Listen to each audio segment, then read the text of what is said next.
A very good afternoon to all the students. So in the previous sessions of this principles of cryptography and network security, we have gone through the introduction part of the cryptography, where we have learned lot of new terminologies regarding this CIA triad. Can anybody tell me what do you mean by CIA triad?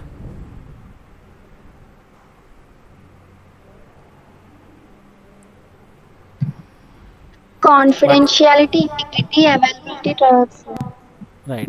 So confidentiality, integrity and availability are termed as the CIA triad, which is very important for these security concepts. We should know what this confidentiality is. We should know what this integrity and availability are. Right. So after this, we went through the discussion on the security attacks, where we have discussed the cryptanalytic attacks, non-cryptanalytic attacks, and what are the various attacks we have on the integrity, what are the attacks we have on the confidentiality, and the attacks on the availability. So all these things we have discussed, along with the elaborate discussion on the active attacks versus the passive attacks, right? And then we gone through the security mechanisms, and then the security services. All these things we have discussed, and lot of new terminology has been introduced to you. And as I told that you should be aware of this terminology, right? Though it is a basic, so you will be strong in the concepts whenever we are strong in the basics. So once that discussion on the basic requirements of the security has been discussed, we are entering into the second part of our discussion from the first unit itself, where we have the mathematics of cryptography. So in this mathematics of cryptography, what do you mean by cryptography?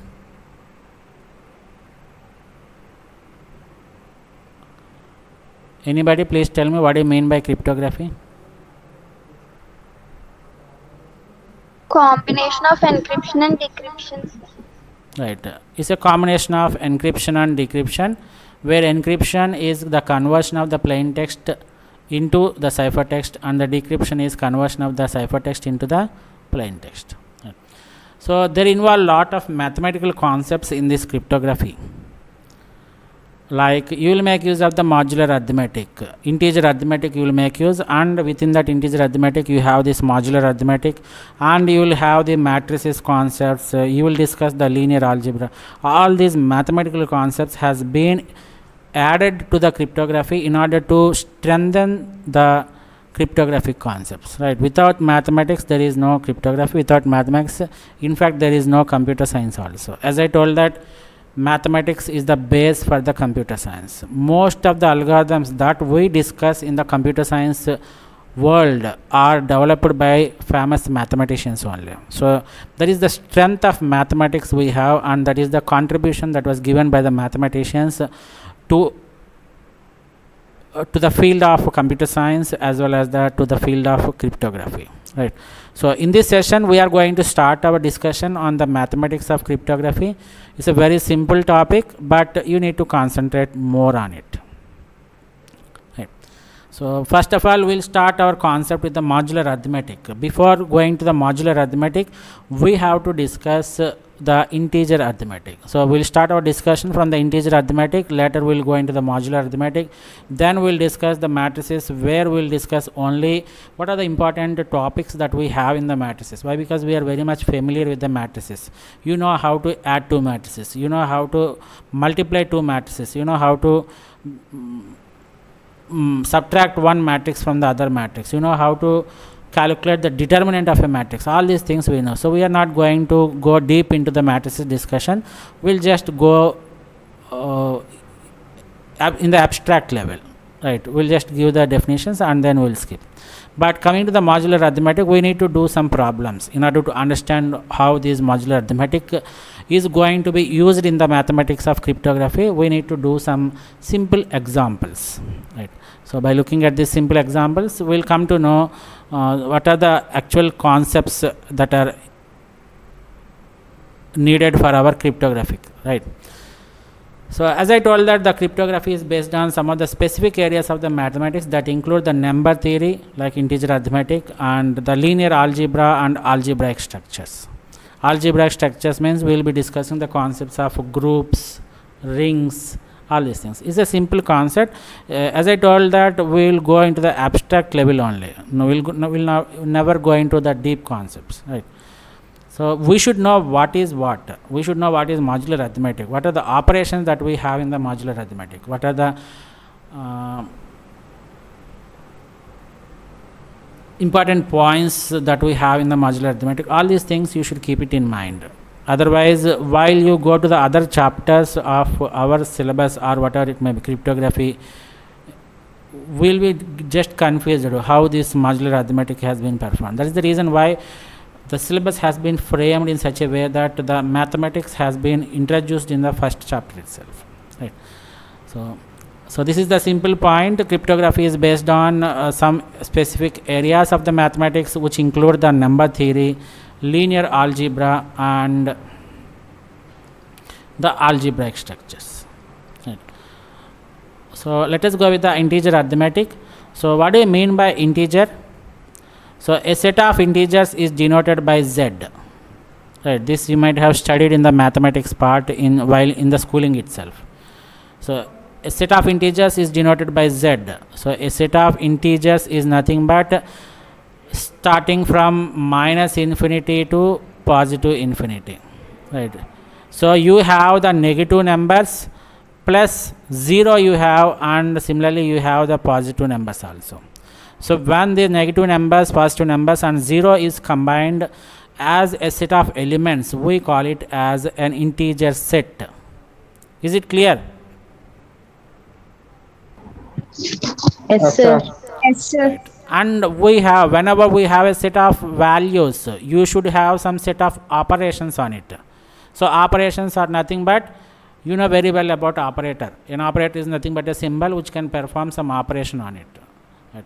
So similarly, what do you mean by a binary operator?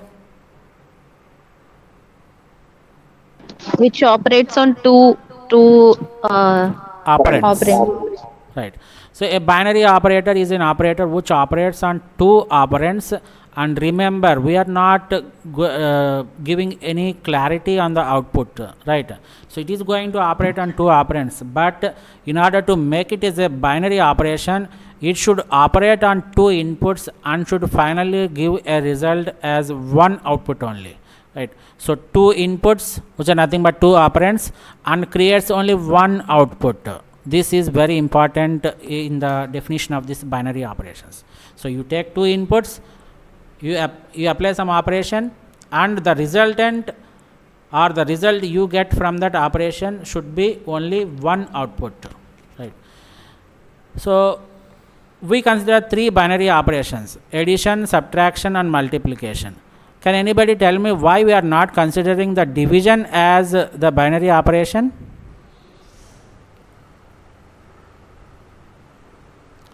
So when you divide a number a by b, you will get two outputs. One is the quotient and another one is the remainder. Am I right or not?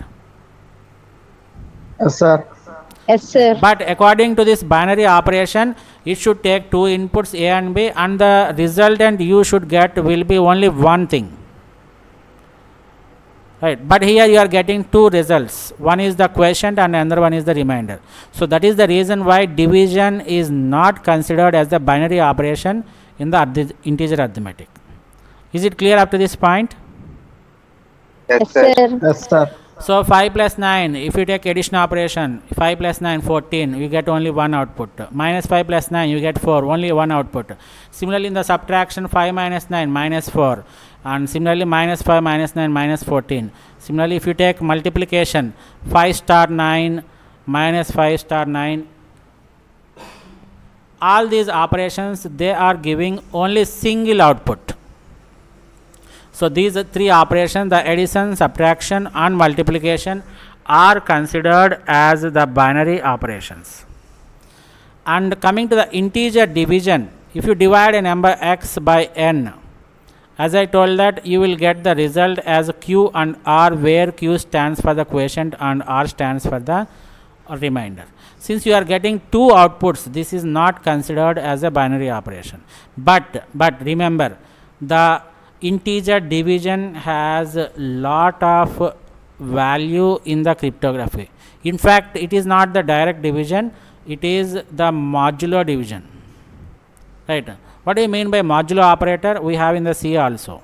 In C programming language, what do you mean by modulo operator, which is represented by percentile? Gives the remainder, sir.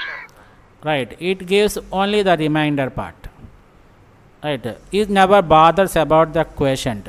So modulo arithmetic is considered as a binary operation. Why? Because when you divide when you modulo divide a number x with n, you will get only remainder. We are not bothered about the quotient. Therefore, the modulo operator is also considered as the binary operation. Is it clear? Yes, sir. Yes, sir. So the x, which is called as the dividend, is result of quotient into divisor plus remainder. So if we want to have a 255, so quotient is 23 and the divisor is 11. So 11 into 23, it is 253, and plus 2, this is the remainder, which is 255. Right.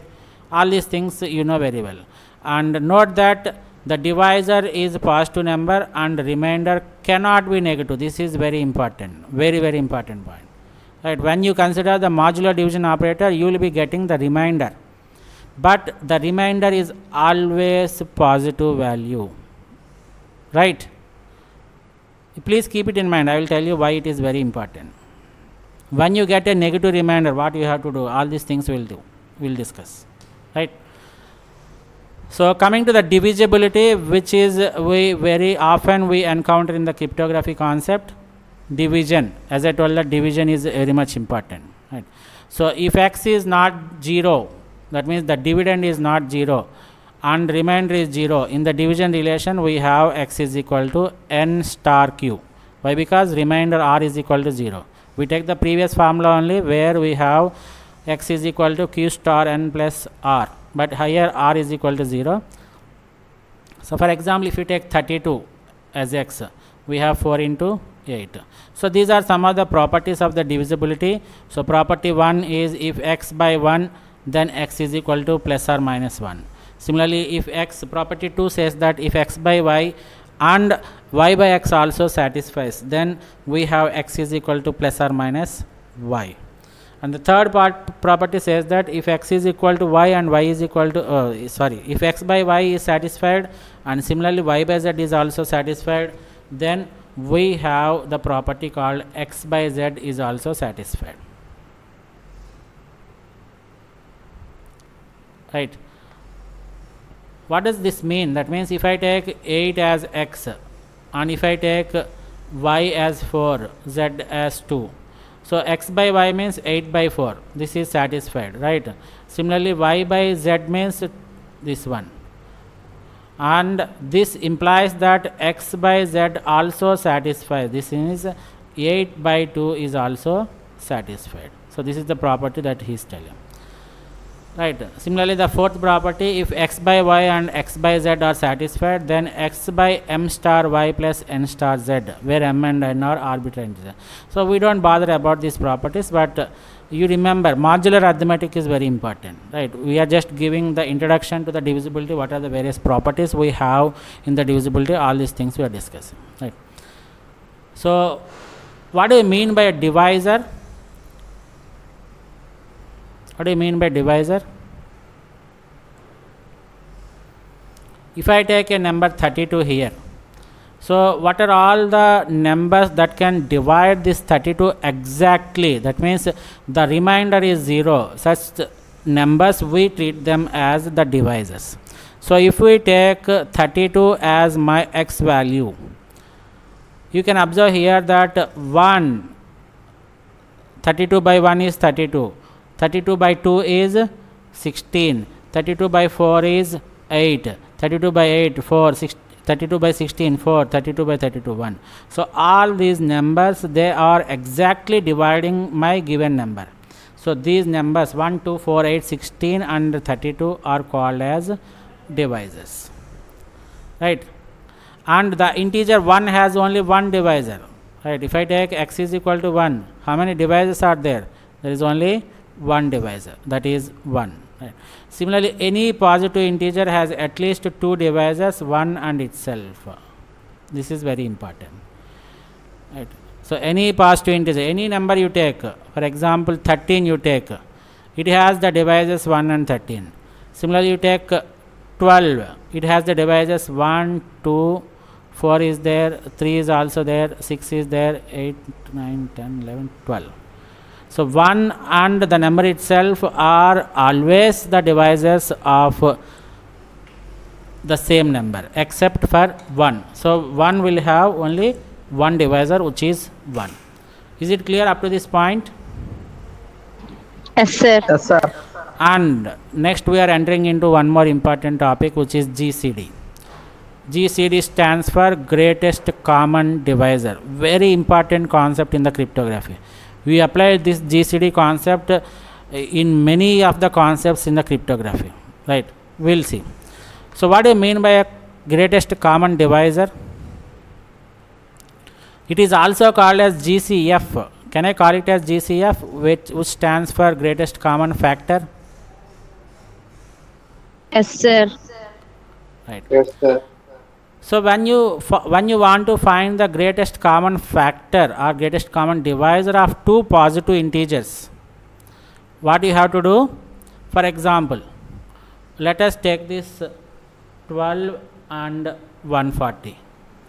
If I want to find the greatest common factor, first of all I have to find the factors for 12 and 140 separately. So what are the factors of 12?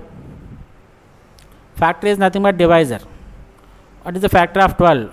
1 is 2, 2, 3, 4. 4, 6 and 12. Am I right or not? Yes, sir. What are the factors of 140? 1, 2, 2, 4, 4. 4, 3s are 12, 35, right? And similarly we have 5, 7, is it possible? Yes, Yes, sir. sir. Yes. What about 8, 9, nothing, right? 10? Yes, sir. And similarly 14 is possible, 20, 28, and we have 35, and similarly we have 70, and finally we have 140. So first of all you have to list out all the factors or all the divisors of each and every number. And what are the common factors we have? You go from the right hand side. So we have to find the divisors of the two digits, and you have to find the common divisors, and you have to take the greatest of the common divisors. So what are the common divisors we have here? 1 is there. 1, 2, 4. 1, 2 and 4, right? So 1, 2 and 4. What is the greatest number of these common divisors? It is 4, sir. 4, sir. right. So this is how you have to calculate the GCD. You have to find the divisors, and you have to find the common divisors of both the divisors, and then you have to select the greatest of the common divisors. So this is a very tedious task, right? Am I right or not? Yes, sir. Yes, sir. So that is the reason why a famous mathematician has introduced Euclidean, right? A famous mathematician has introduced an algorithm called as Euclidean algorithm to find the GCD of numbers. So the previous process which I have explained, this 12 and 140, GCD of 12 and 140, is simple whenever you consider the numbers which are smaller in value. So 12 and 140 you can easily find the factors. But in cryptography you may not come across these smaller digits. You will come across numbers which are having large number of digits. So this type of GCD, finding the GCD in this manner is not at all applicable for the larger numbers. So to avoid that problem, or to overcome that problem, Euclidean has introduced a new algorithm which is called as Euclidean algorithm to find the GCD, right? So what does he? It's a very simple concept, right? You maximum, for example, when you are writing the C programs, you will be using this particular algorithm only. but you don't know that you are using the Euclidean algorithm, right? So to find the GCD by listing all the common divisors is not practical when the two integers are large in number. So 2000 years ago, a famous mathematician named Euclid developed an algorithm that can find the GCD of positive integers. Any integer you take, any large digit you take, it is possible. It is successful, right? You will get the GCD in a simple fashion. So everything based on these formulas, that's it. So Euclidean algorithm is based on two facts. One is the GCD of a number and 0, where GCD is a function you have to write, right? GCD of x comma 0 is equal to the same value. And the fact 2 is on which the Euclidean algorithm is dependent is GCD of x comma y, where x is the dividend and this is the divisor, is equal to GCD of y comma r. Y is the divisor and r is the remainder, right? So we will see how this is solved. For example, if I want to find GCD of 36 and 10, I take this as x and I take this as y. So you divide this 36 with 10. What is the remainder I have? 36 mod 10 is 6. So in the next step, I have to find the GCD of this divisor and the remainder. So I take GCD of 10 comma 6. So what is the resultant I have here? What is the remainder? 10 modulo 6. 4, sir. It is 4. Now I take this 6, GCD of 6 and this remainder 4. What is the remainder I have when I divide this 6 with 4? 2, sir. 2, sir. 2. So GCD of 4 comma 2. Now divide this 4 with 2. What is the remainder? 0, 0, sir. sir. 0. This entire GCD of 36 comma 10, 10 comma 6, 6 comma 4 and 4 comma 2 and 2 comma 0, this 4 comma 2 are dependent on fact 2. And the last step where we have GCD of 2 comma 0 is dependent on fact 1. So GCD of 2 comma 0 is x itself. Therefore, the GCD of 36 and 10 is 2. Right? Is it clear? Yes, sir. Yes, sir. Yes, And sir. this is one of the very important property, very important property. If the GCD of two numbers x and y is equal to 1, both of them has only one common divisor, which is 1, nothing more than value of 1, then we say that x and y are relatively prime. These digits we call it as relatively prime in nature. Is it clear up to this point? Yes, sir. So we will explain this Euclidean algorithm with a tabular format. So in the previous example, what we have taken is 36 and 10. Very simple thing. Even you can give the factors and you can find the common divisors and you can find the greatest of the common divisors also. But when you have larger numbers 2740 and 1760, this is not also a not a extra large number, but it is somewhat larger when compared to that of the previous example, right? So in this case, we will draw a tabular format. You can see here we have how many columns? 4 columns. One is Q, this is R1, R2 and R3, R, right? You can make this R1 as X also and you can make this R2 as Y also, where X is the dividend and Y is divisor. So what is this Q here? Quotient. What is Quotient, this sir. R here? Reminder, sir. Remainder, right? So first of all, you take this X value as 2740, this one, and Y value as 1760, this one. So you divide 2740 with 1760. So the quotient is 1, quotient you have to place it here and the remainder you have to place it in the last column. So 1670 divides this 2740 only one time and the remainder is 980. Now what you have to do? You have to push this y towards x and r into y. So GCD of 1760 comma 980. right, 1760 when divided by 980, I get the quotient as 1 and the remainder as 780. In the next step also you have to follow the same thing. This y is pushed to x and r is pushed to y. So 980 divided by 780, only one time it is going and the remainder is 200. Again 780 goes here and 200 goes here. 780 divided by 200, it goes 3 times, 200 into 3, 600. Therefore the remainder is 180. Now 200 goes here and 180 goes here. It goes only one time and the remainder is 20. Now 180 and here I have 20.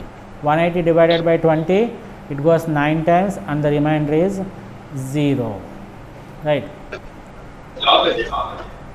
Right. Is it clear? Yes, sir. Now the greatest common divisor is 20. Right. If it is clear, we can move forward.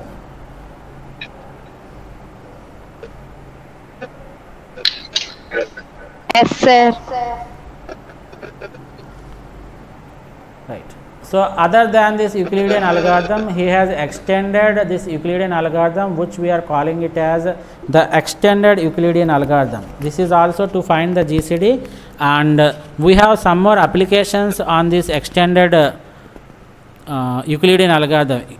In addition to find the GCD, we can also solve some of the equations, linear equations, and we have some more practical examples on this extended Euclidean algorithm. So you please concentrate this extended Euclidean algorithm. Right. Shall we go? Yes, sir. Yes, sir. Right. Sir. So these 4 columns remains as it is from the Euclidean algorithm only. But we have to take the extra values of this S1 and S2 and this T1 and T2. So this is called the extended Euclidean algorithm. I will tell you where this extended Euclidean algorithm is used, but this is practically used to find the GCD. First of all, you have to find the GCD by using the extended Euclidean algorithm.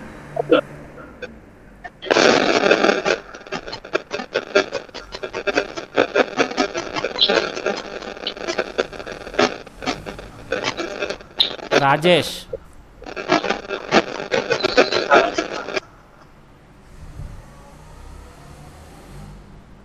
Right. So all these 4 columns remain as it is from the Euclidean algorithm, but we have some extension variables. This is S1 and S2 and T1 and T2.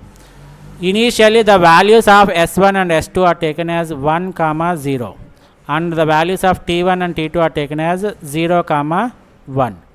Is it clear up to this point?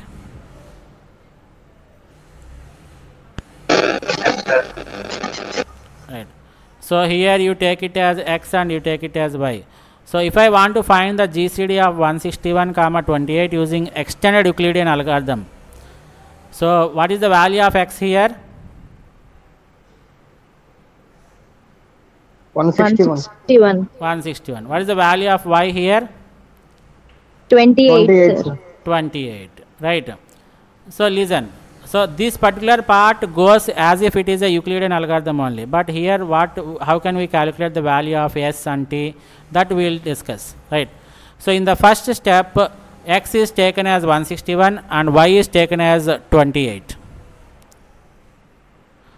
So when I divide this 161 with 28, what is the quotient I get? It is 5. So 28 5s are how much?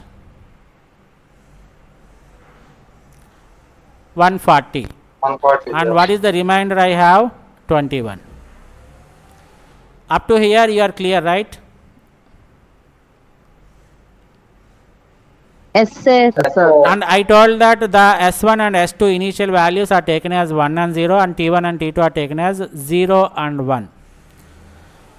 And how do I calculate this 1 means we have a formula. S is equal to S1 minus Q star S2, right? So S is equal to S1 is 1 star 1 minus what is Q here? 5. What is the Q I obtained in the first row? 5, sir. 5 star S2. What is S2? 0. 0, So what sir. is the result I get here? 1, sir. 1, right? 1. And similarly the same formula applies to T also. T is equal to, you can see here, T1 minus Q star T2. So what is T1 here? 0 0, sir. minus 0. what is Q? 5. 5. What is T2? Is 1. Therefore the final result is minus 5. So I get T as minus 5. Is it clear up to this point? Yes, sir. So in the next step, in the next row, what you will do is, you will make 28 as X and the remainder 21 as Y. You have to calculate these values later. And similarly, you have to make S2 as S1 and S as S2. In the case also same, T2 as T1 and T as T2. Is it clear up to this point? Yes, sir. Yes, sir. Now 28 divided by 21, what is the quotient? I have 1. What is the remainder? 7. Right. Now you calculate the value of S. S is equal to S1 minus, that is 0 minus, Q is 1 in this case, 1 star minus 1. So minus 1, what is the value? It is, 0 minus 1, right? 1 into 1, which is minus. So the result is minus 1. And what is the value of T? It is T1, which is 1, this case, minus quotient is 1 star, what is T2 here? Minus 5. So 1 minus of minus 5, that is equal to 1 plus 5, we will get it as 6. Is it clear? Yes, sir. Yes, Yes, sir. Right. So I get this T. Again, I make this 28, this is not one. This 21 as X and 7 as Y. Similarly, this 1 will go like this, and this will go like this. And then you calculate the formula. Unless you get the remainder as 0, you have to calculate these S and T values. Is it clear? So finally, I got the remainder as 0. I transfer this Y to here, and this is 0. So what is the GCD here? 7, sir. 7. So GCD of 161 comma 28 is equal to 7. So it appears, since we are doing it manually, it appears as if it is complex, but once you program it or you write a simple logic for this, implement it using C or C++, whatever programming language you are convenient, you can implement it easily. Why? Because it is just a formula based thing, right? You can make use of recursion and you can implement it in a easier fashion. Is it clear? Yes, sir. So Yes, we'll sir. see what are these values of S1 and S2 and where we use this T1 and T2. We'll make use of this T1 in our present discussions. Later we'll see what happens. So if you are clear about this extended Euclidean algorithm, I'll give one assignment in the LMS, so you have to answer it, right? So is it clear? Yes, sir. Yes, sir. Right. So as I told that the extended Euclidean algorithm has a lot of applications in the cryptography. We have one of the application as the linear Diophantine equations. So you can solve these linear equations by making use of this extended Euclidean algorithm. Remember, one important point we have to remember is the extended Euclidean algorithm is mainly used to find the GCD of two positive numbers. That is the main motto why the Euclid has introduced this algorithm, right? But they can be extended. The extended Euclidean algorithm can be extended to various applications, where one of the application is to solve these linear equations ax plus by is equal to c. Right. See here, we have a lot of steps in this one. We will see one by one. Please concentrate. So this type of equation we have, this is called as a linear equation. Ax plus by is equal to c, where a, b and c are some integers, and x and y are variables where we have to find the values of x and y. This is our motto, right? So this type of equations has either no solution, they may have a solution or may not have a solution, right? So if they don't have any solution, nothing to worry, but if they have a solution, it will have infinite number of solutions. So out of these infinite number of solutions, one solution is called as the particular solution, and the other solutions we call it as the general solutions. Why? Because only one particular solution will be there, and the remaining solutions we will treat it as general solutions. Is it clear up to this point? We have a linear equation ax plus by is equal to c, and our motto is to find the values of x and y by using x and y, right? So this equation may have a solution or may not have a solution. If it does not have solution, leave it. But if it has solutions, obviously the solutions will be infinite in nature.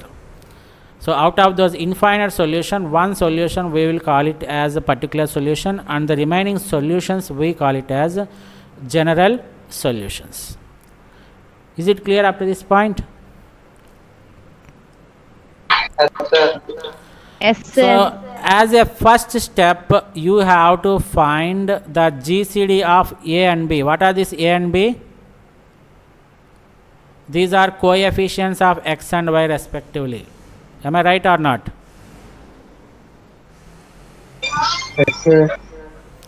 So if you find the GCD of A and B, let us take that GCD as D. The resultant of GCD of A comma B is D. Let us take it. So first, and in the second step, you have to check how many solutions you can get. As I told that these type of linear equations has two solutions, no solution or infinite solution, right? So as a second step, you have to find the value of D plus C. What is D here?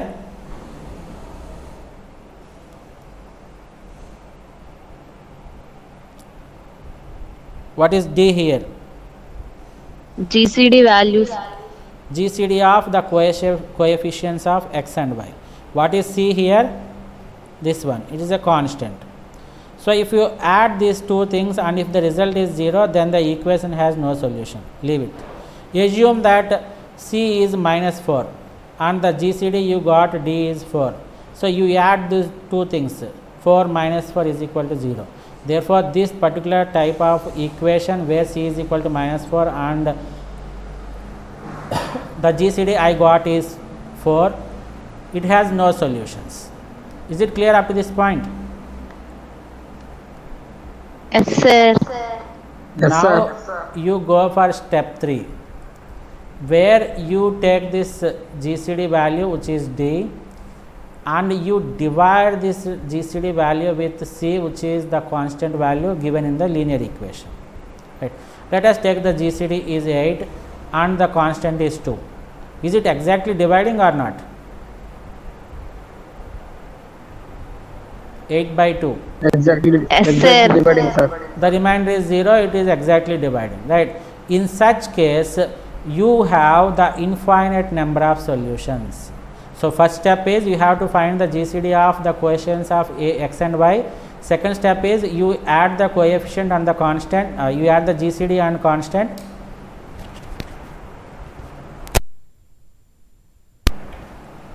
If it is 0, then the equation does not have any solution.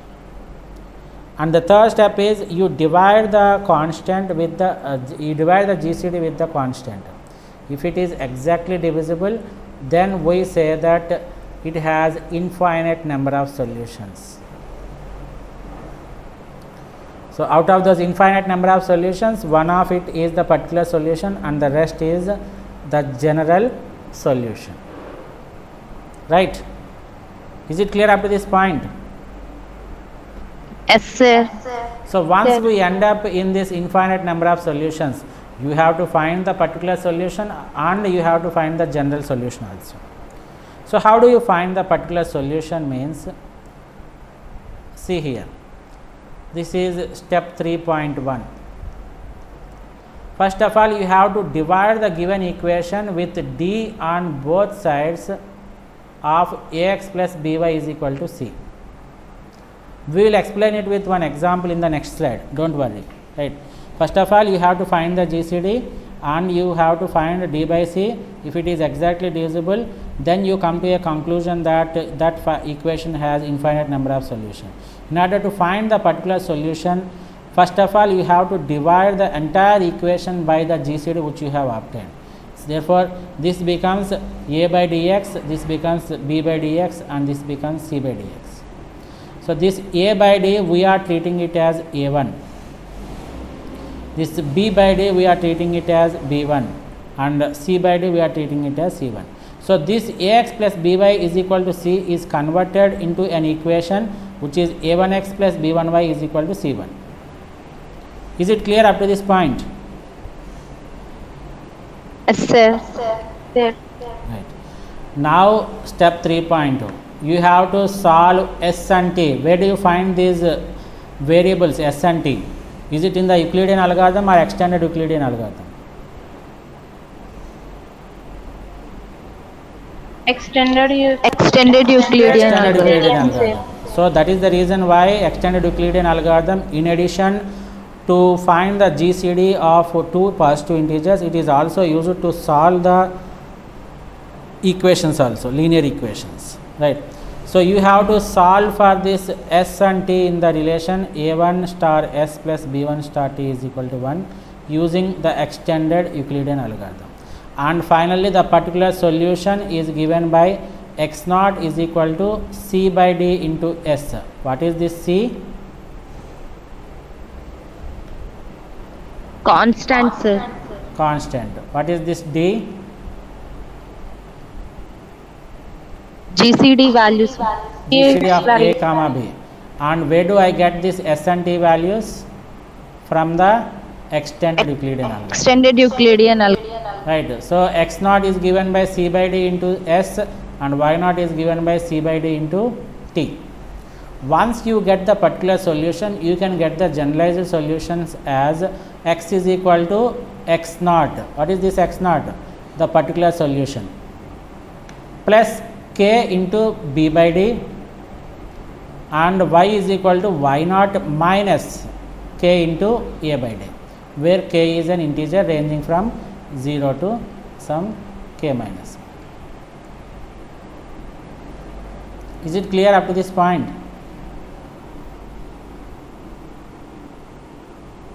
Yes, sir. Yes, sir. Yes, sir. So we will take an example here. So what is the equation I have? 21x plus 14y is equal to 35. So I take the x, I take the a as 21 and b as 14. What is c value? 35, sir. 35. And what is the first step you have to do? You have to find the GCD of a comma b. GCD of 21 comma 14. What is the GCD we have?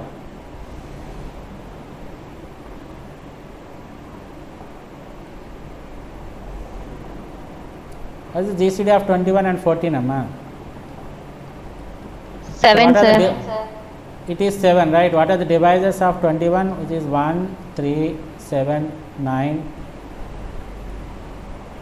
21 maybe, right? And similarly here we have 1, 2, 3 is not there, 4 is not there, 5, 6, 7, right? So the GCD of this 21 and 14 is 7. You can use the Euclidean algorithm, nothing wrong in it. And the step 2 is you have to find D plus C, 35 plus 7, right? Is it equal to 0? No, right? So you have to go for D by C. What is D by C? 7 by 35. Is it dividing it or not? So you can identify that the equation has infinite number of solutions. Out of this infinite number of solution, one is the particular solution and another one is the other one are generalized solutions. General solution.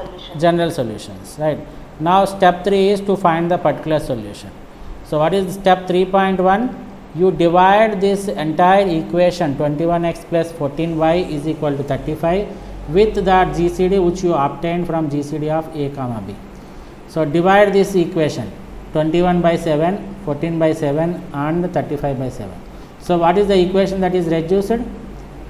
It is 3x plus 2y equals to 5, sir. 2y is equal to 5. Super, right? Now what is the value of a1? It is 3. What is the value of b1? It is 2. Now you have to find the values of s comma t using Euclidean algorithm, not Euclidean, extended Euclidean algorithm, right? Can anybody tell me the columns here? Q, what is the column name? A1, B1, R, what is the next? R, S1, S2, S1, S1, S2, S2, S, T1, T1, T2, T2, T. T. T. What is A1 here? 3. What is B1 here? 2. Right. 2, sir. What are the initial values of S1 and S2? 1, 0, 1, sir. 1 and 0. 0, 1, And T1 and T2 is 1 and 0, 0, 1. 1. So you divide this 3 with 2. 3 by 2. What is the quotient? 1. What is the remainder? 1. Am I right or not? Yes, sir. What is the value of S here? Yes, sir. S is calculated by the formula S is equal to S1 minus Q S2. What is S1? It is 1 minus 1. what is Q? 1. 1. S2 is 0. 0. Therefore, So, the 1. S I got here is 1. What is the value of T? The same formula. T is equal to T1 minus QT2. Q. 0 minus Q is 1 into 1, 1. That we get it as minus 1. Man. Is it clear up to this point? Yes, sir. Yes, Next, sir. you have to move these elements here like this.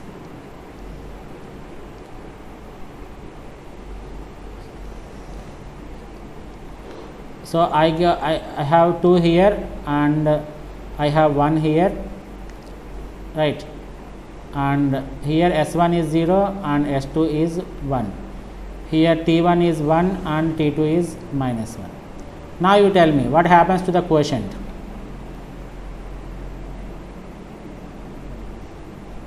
Two by 1, what is the 2, sir.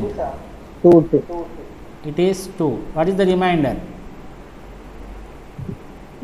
0. 0, sir. Right. Now what is the value of S here? 0. Minus 2, sir. 0 minus 1 Q into minus. minus. 1 into 2. Right. Minus 2. And what is the value of T here?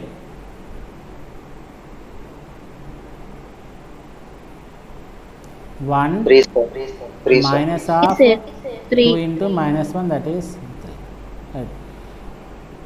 So once you reach the value of R is equal to 0, R is equal to 0. Right.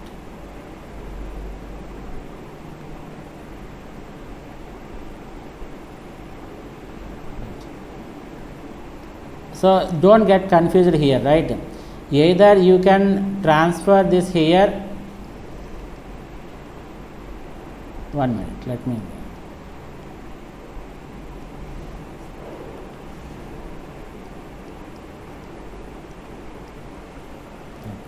So you have to take the value of s. What is the value of s before the r is equal to 0?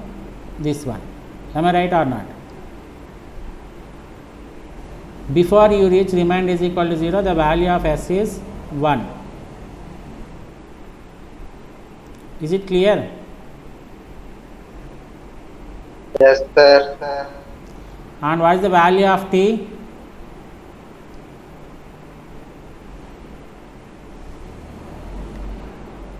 What's the value of t before r is equal to 0? This one, minus 1. Minus Right. 1, sir. 1, sir. Minus Either 1. you can take the values of s before remainder is equal to 0, or once you have transferred you can take the s1 and t1 like this. Nothing wrong in it. Right. So once you reach this step you have to consider the s1 and t1. But before that you have to consider the one step before this remainder is equal to 0. So I get s is equal to 1 and t is equal to minus 1. Is it clear up to this point? Yes, sir. So what is x naught? It is given by the formula c by d star c. C is 35 and d is 7 star s is 1. So I get the value as 5. Similarly, y naught is equal to c by d star t. So 35 by 7 star t is minus 1. Therefore, I get the value as minus 1. So what is the particular solution x naught and y naught? It is equal to 5 comma minus 5. Clear? Yes, sir. Yes, sir. Still my problem is not completed. Why? Because I have infinite number of solutions and out of which I have found only the particular solution. My another task is to find the general solution. So this is step 4. So what is the formula for step 4? X is equal to x naught plus k into b by d. Right, don't get confused. Here it is b is the coefficient of y. So once you are calculating the x value you have to use the coefficient of y, and while you are calculating the y value you have to use the coefficient of x. That is what you have to use. Very careful, right? So what is x naught? This is 5 plus k. Let us keep it as k only. K into b. What is b value? Original b value. It is 14. 14 by 7, which is nothing but 2k. So the general solution for x is 5 plus 2k. And what about y? Y is given by the formula y naught minus k into a by d. So y naught is minus 5, which we have found out in the particular solution, minus k into a is 21 from the actual equation I have to take by 7. Therefore the equation is minus 5 minus 3k. This is the equation for y, right, where k is an integer. So you start taking the values of k from 1, 2, 3 and so on. So if I substitute 1 for k, what is the value I get? For x, 5 plus 2 into 1, it is 7. Similarly, minus 5 minus 3 into 1, therefore it is minus 8. If I substitute k is equal to 2, 5 plus 4, it is 9, and minus 5 minus 6, it is minus 11. Like that you will have infinite number of solutions that satisfy this equation. Is it clear up to this point? Yes, sir. Yes, sir. Right, don't ever take the values of this s and t from a and b. You have to take it from this a1 and b1. Is it clear? Yes, sir.